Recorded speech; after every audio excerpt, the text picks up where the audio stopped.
গরম লাগছে বলো, আমাদের দেখো গরম শুরু হয়ে গেছে। আর এই যে এখন ফ্যান পরিষ্কার হচ্ছে রাত্রেবেলা, এখন বাজে রাত 10টা 10।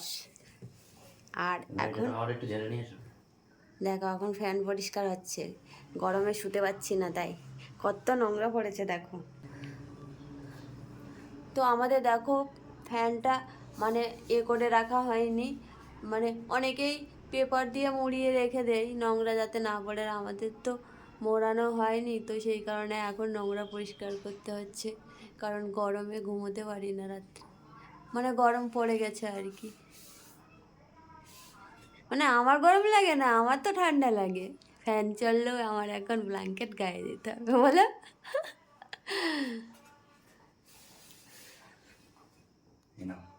ফ্যান পরিষ্কার করছে আর আমি দেখো চেয়ার ধরে রেখেছি, চেয়ারের উপরে, মানে এতটা হাইট কম যে চেয়ারের উপরে দাঁড়িয়ে ফ্যান পরিষ্কার করছে, আর আমি এখানে পড়ে যাবে বলে আমি চেয়ারটা ধরে রেখেছি, যদি পড়ে যাই ধবাস করে।